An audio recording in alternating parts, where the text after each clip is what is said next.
أي شيء تحس إنه صعب في البداية ترى هذا الصح، وأي شيء تشوفه سهل هذا لازم تراجع نفسك فيه قبل تقدم عليه.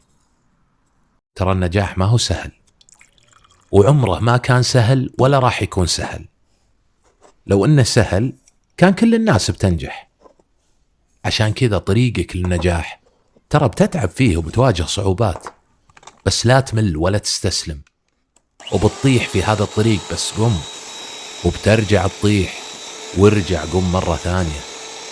وإذا احتجت مساعدة مو مشكلة، كل الناس تحتاج مساعدة، وبتحصل من يساعدك مرة ومرتين وثلاث، لكن لا تعتمد عليه، لأنه بعدها ترى بيروح ويخليك.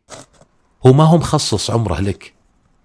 الإنسان هذا عنده بعد حياة ويبي يعيشها. عشان كذا خلك دايم معتمد على نفسك، ولا يردك فشل أو تعب أو غيره، لأن هذه محطات تقابلك في طريق النجاح، فالمفروض أنها ما تعيقك أو تمنعك عن تحقيق هدفك، ولا يصير تفكيرك ضيق تحصر النجاح في شغلة أو شغلتين. النجاح له عدة أشكال: النجاح الديني، والنجاح الشخصي، والنجاح الاجتماعي، والنجاح الصحي، والنجاح العاطفي والأكاديمي والمهني والمالي. وبالمناسبة النجاح تراه مفهوم نسبي، يعني له معايير مختلفة من شخص لشخص.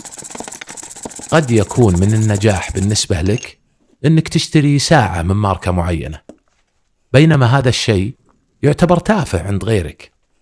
لذلك مفهومك النسبي للنجاح تراه مهم جدا في تحديد مسارك، عشان ما